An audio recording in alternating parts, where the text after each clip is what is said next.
Magandang araw sa inyo mga kaguro. Ngayong araw ay may bago tayong update at tungkol ito sa face-to-face classes not mandatory but encouraged. Para malaman ang buong detalye, please watch this.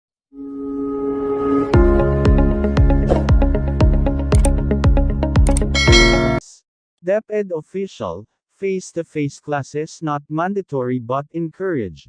The Department of Education in Davao Region DepEd-Davao clarifies that while they encourage face-to-face classes for school year 2022-2023, it does not mean it is mandatory for all schools.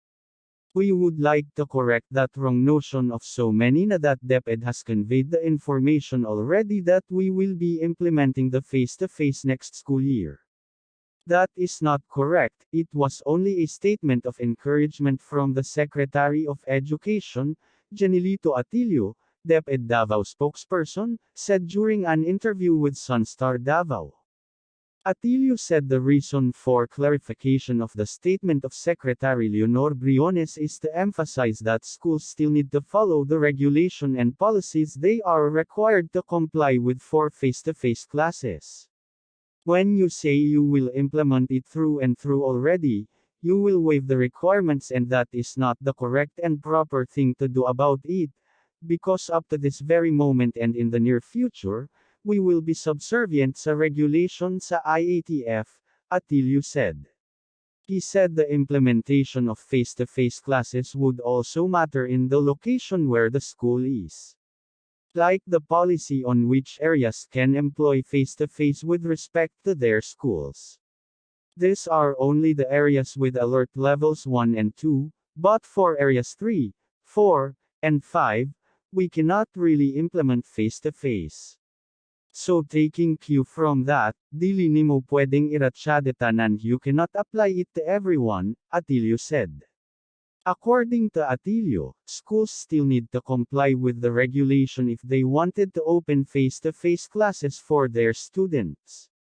Parents' consent, LGU concurrence and the ready of the school, they have to really comply with all of those stated in our school safety and assessment tool. This is a very meticulous tool.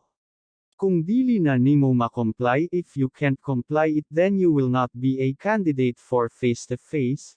That's the reason why we are saying and clarifying that the statement of Secretary Briones, she actually used the word encourage, dili ingon nga mandatory for all, it does not mean it's mandatory for all, Atillo said.